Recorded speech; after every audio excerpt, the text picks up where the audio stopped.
It's 10 a.m. and this is Fox 10 Talks. We wrap up on TV at 10, but we continue in the digital world on fox10phoenix.com, on the Fox Local app, and of course on YouTube as well. And there is a destructive fire that is continuing to burn in the mountains north of Fountain Hills, between Fountain Hills and the community of Sunflower.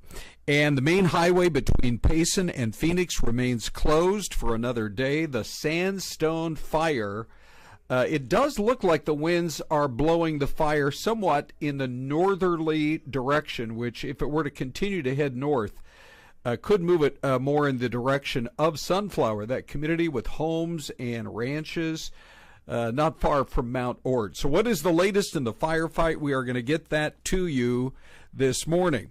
We're also going to be talking about what's the latest with that huge fire in California, the Park Fire. It's still growing, but did you hear the story of a mama dog and her 4 pups abandoned by their owner as the owner was fleeing the fire, and yet those dogs were found and rescued? It's quite a story coming up.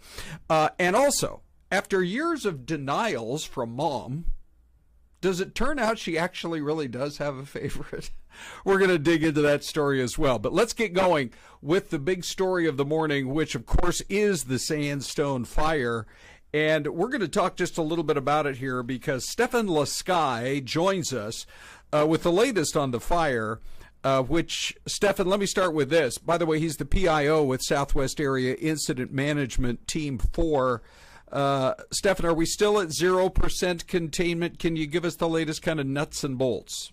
Sure. It's hard to follow that mother dog with her puppies, though. That's infuriating, but I'm glad it has a happy ending. We rescue a lot of animals from fires. So, we're at 23,405 acres. We've increased personnel from 200 to 306 now. And I just want to explain the difference with because one of the media was reporting that it was like incredible growth overnight, but it's actually, we just got more accurate mapping. So a lot of times the acreage I'm giving you now, like the 23,405, that was as of 5 o'clock last night. So we didn't have as much growth as people think because we just had more accurate mapping. But it is still very active. It is moving in a northerly direction, but it's pushing a little more northwest than it is northeast, which is good for Sunflower.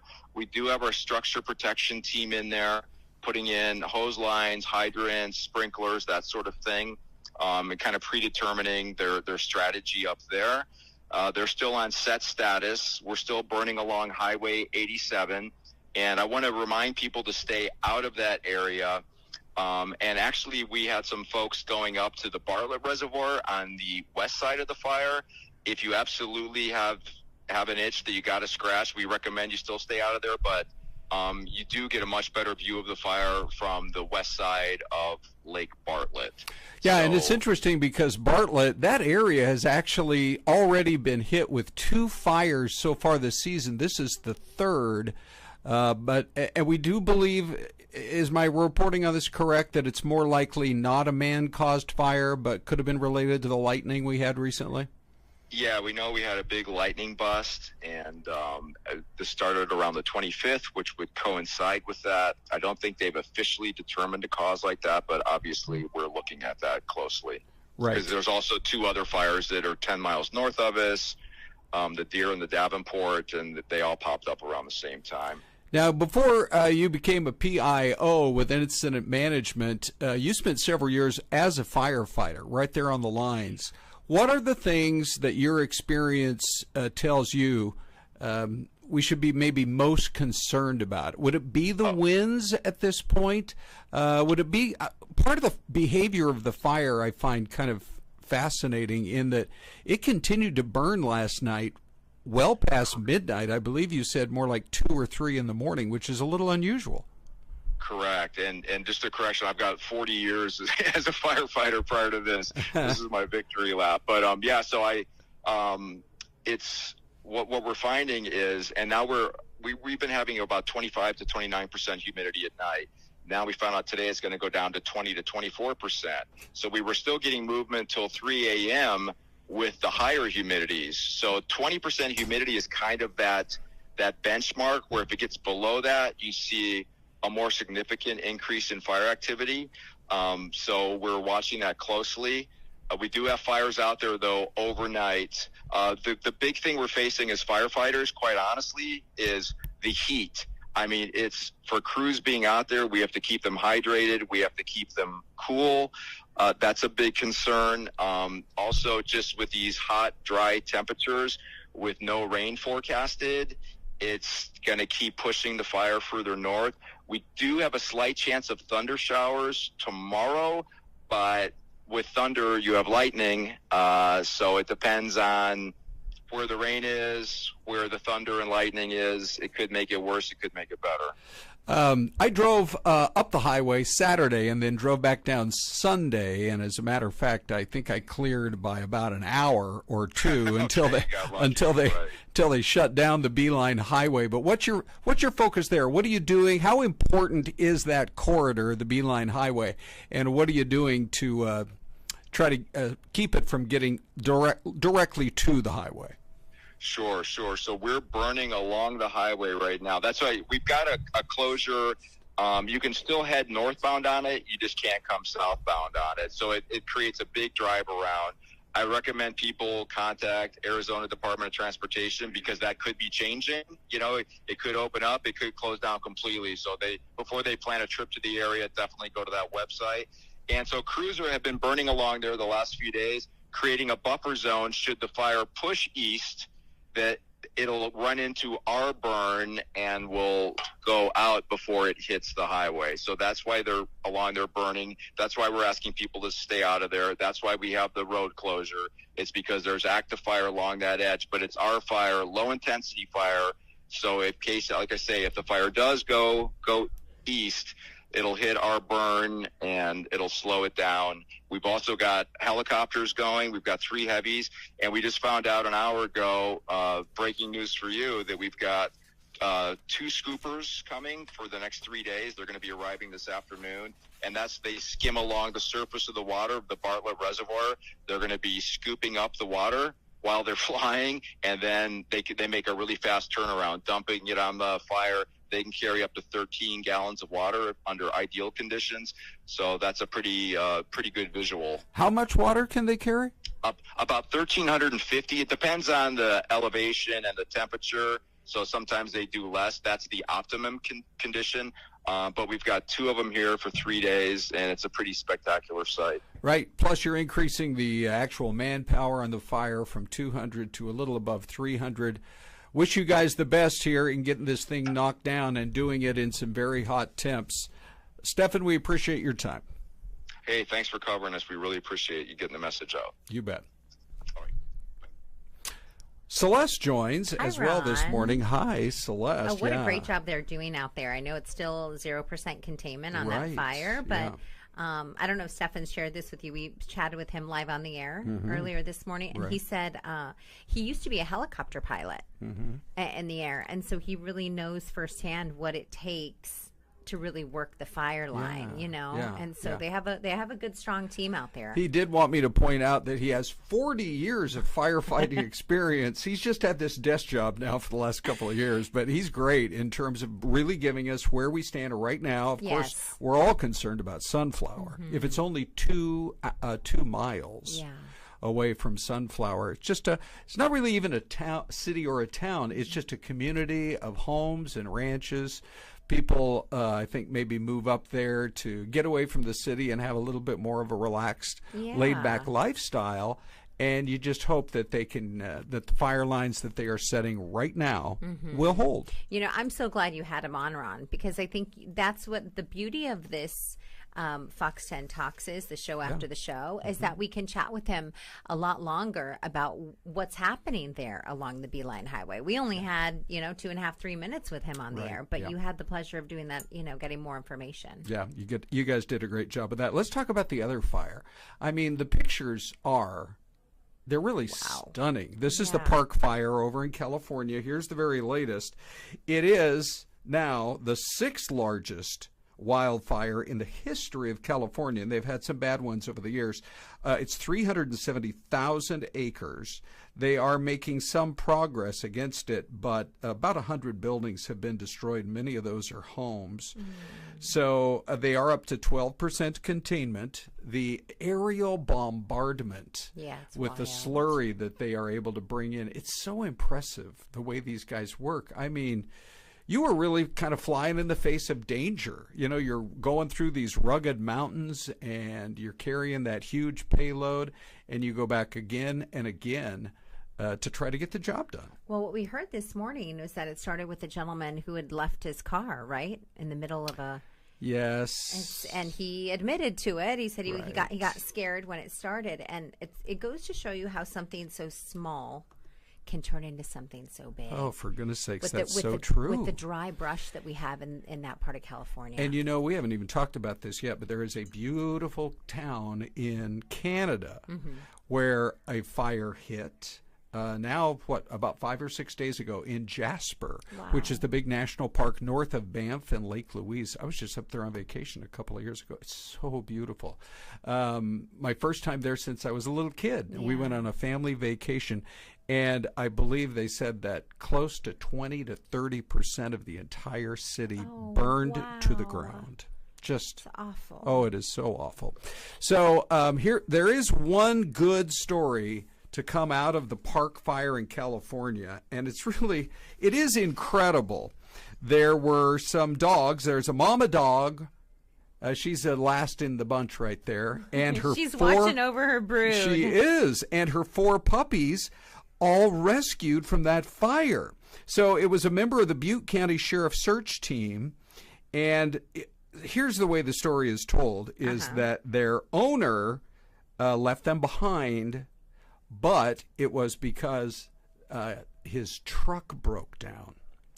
And so he's out of the truck. He's trying to literally get away from the fire. And so he apparently decides he can't take the dogs with him, but he very quickly, as soon as he saw some law enforcement, he told them that his truck had broke down. And, you know, they're worried, too. They're afraid. They're kind of scampering off in all directions, and he's trying to figure out what to do.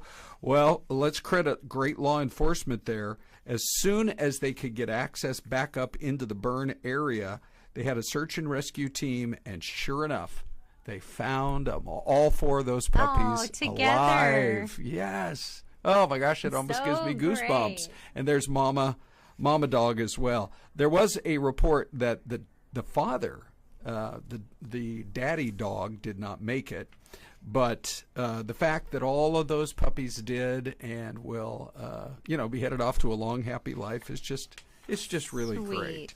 So it's that time of year where the fire. By the way, I just want to show one more thing as we just take one more look at the. Coming out of our interview with Stefan a little while ago, directly behind him is the map, and the red line, the squiggly red line that you see just to the east of it, that is the 87, the Beeline Highway.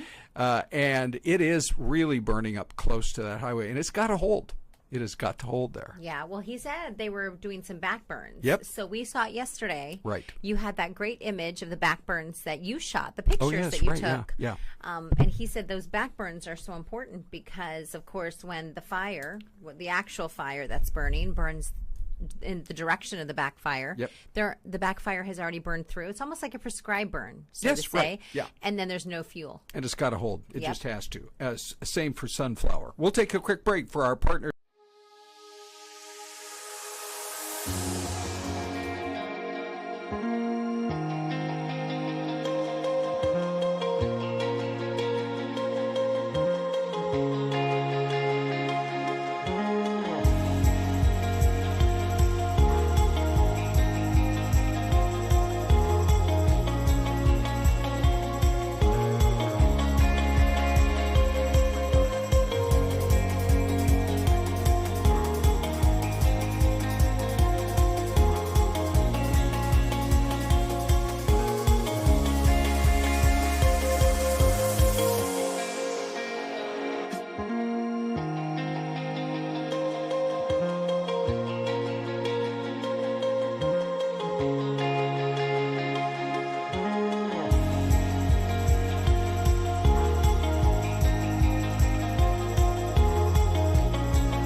And that, ladies and gentlemen, is Oxon Hill, Maryland, which is right on the banks of the Potomac River, Celeste. So all those things to do in Washington, you know, go tour the White House, the Library of Congress, I always recommend to people. Mm-hmm. Can you check any books out there?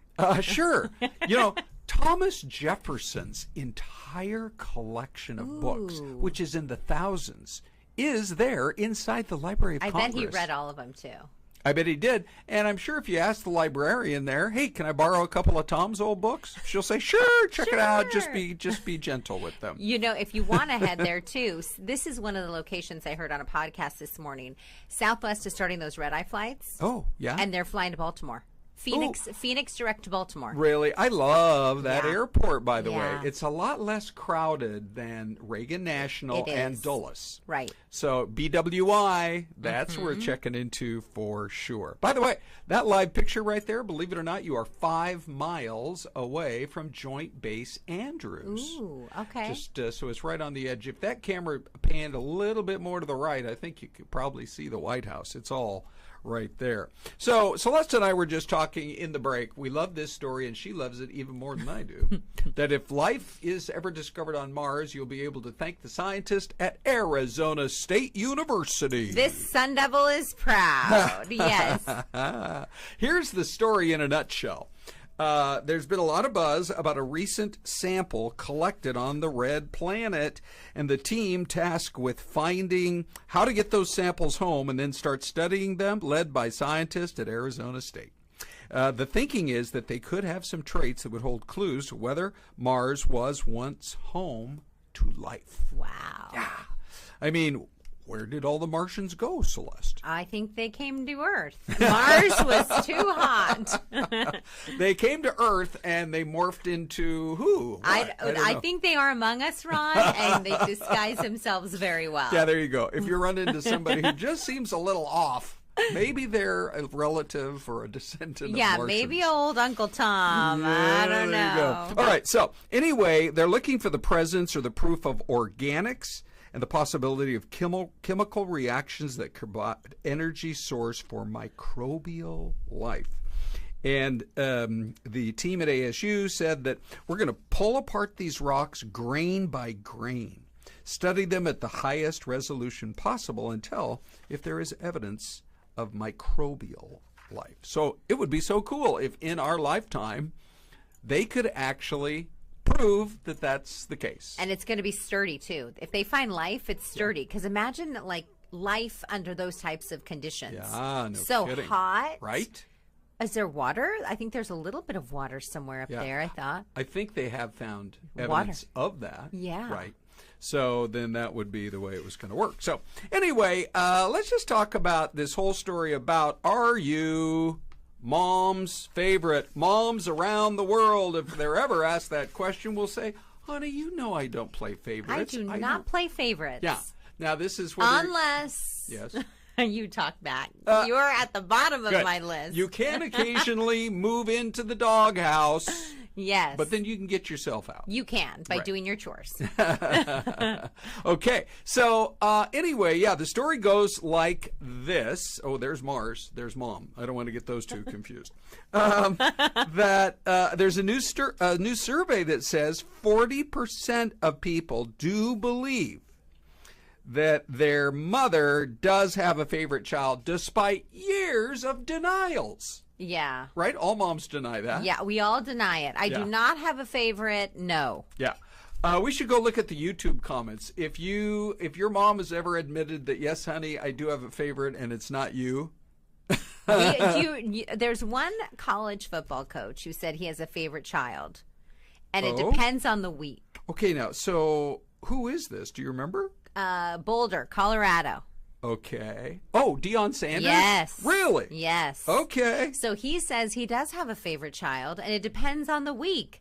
It depends on whether or not you're following directions, or you're waking up early to work out, or you're doing your chores, or you're not talking back. You know? Yes. It depends on how you are. Yeah. But all kids go through seasons, Ron. Yes. Right? Those true. Middle school seasons. Oh, my goodness, with the talking back. But they grow out of it, fortunately. Right. Hopefully. Well, the interesting in this survey, 23% of moms admitted, yes, I do have 23. a favorite.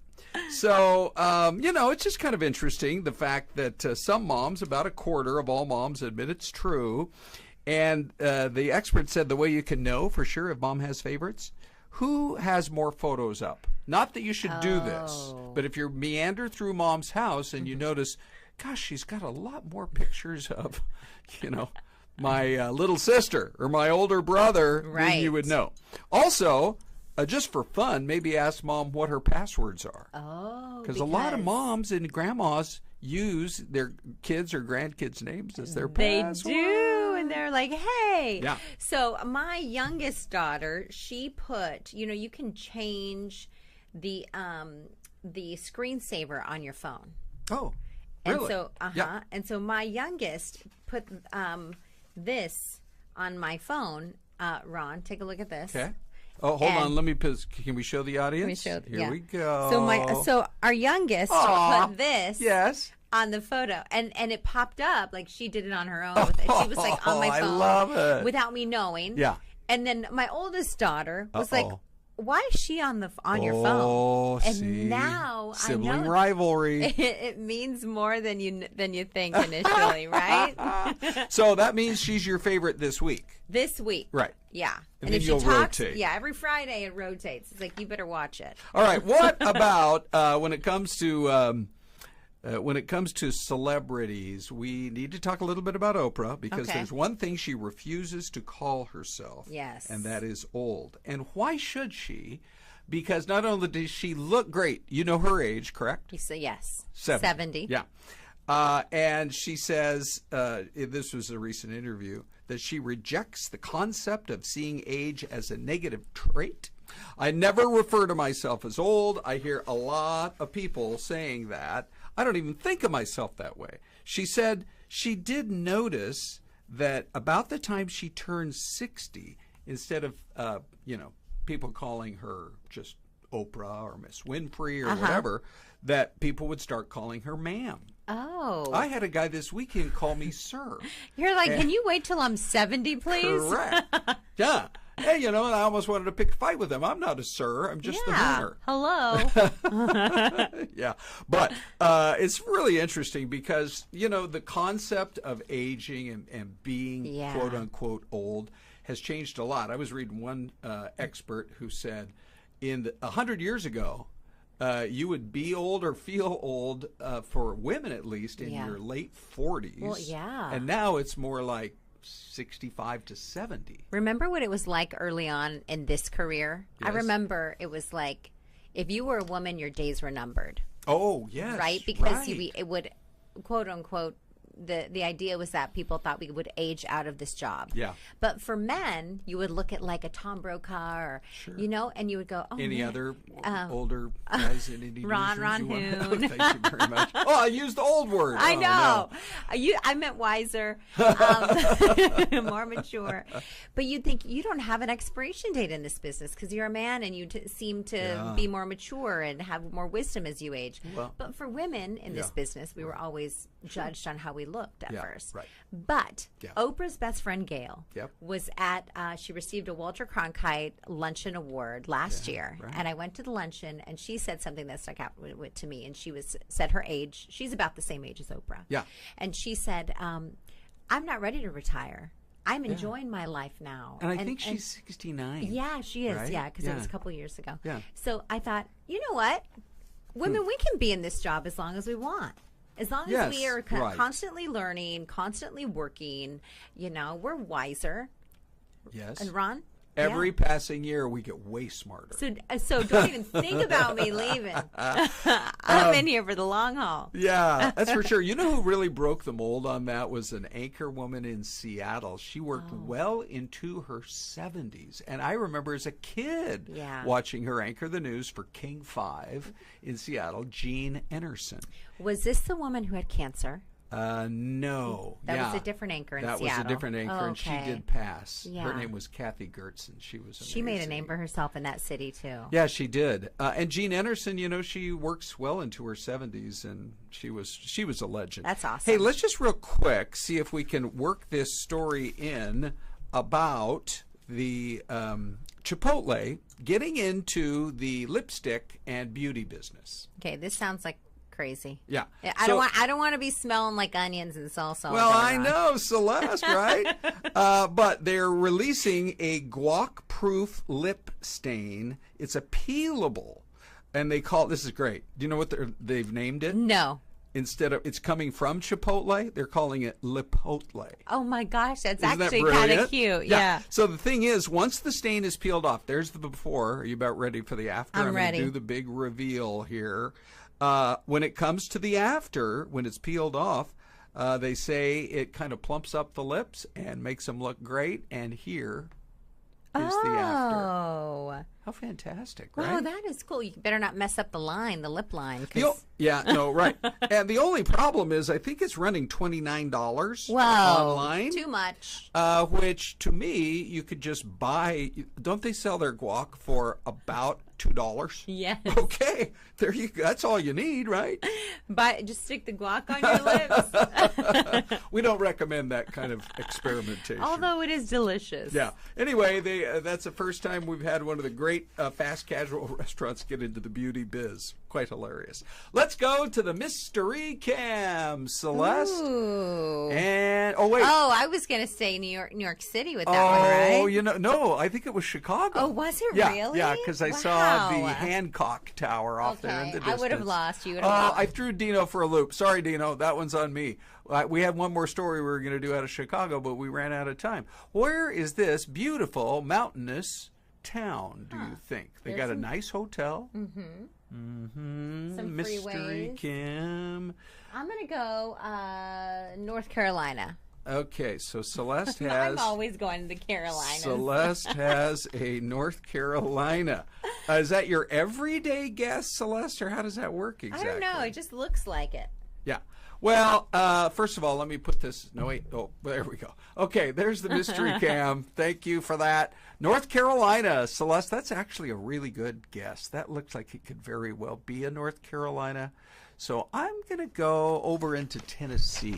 Okay. I think we're in the correct part of the world. You'll open it, it'll be Alaska or something, right? PA. Here we go. Oh, that's Pennsylvania. Yeah. That's Erie? I've always wanted to see Erie, PA. It's Erie. Let's go look at it one more time. Okay. Yeah. Nice town right there. Oh, maybe off in the distance, that's the lake, right? On the horizon there. I thought that was part of the sky. Yeah, so did I. But it's so cloudy. We have got to wrap it up, everybody. Thank you for spending a half hour with us here on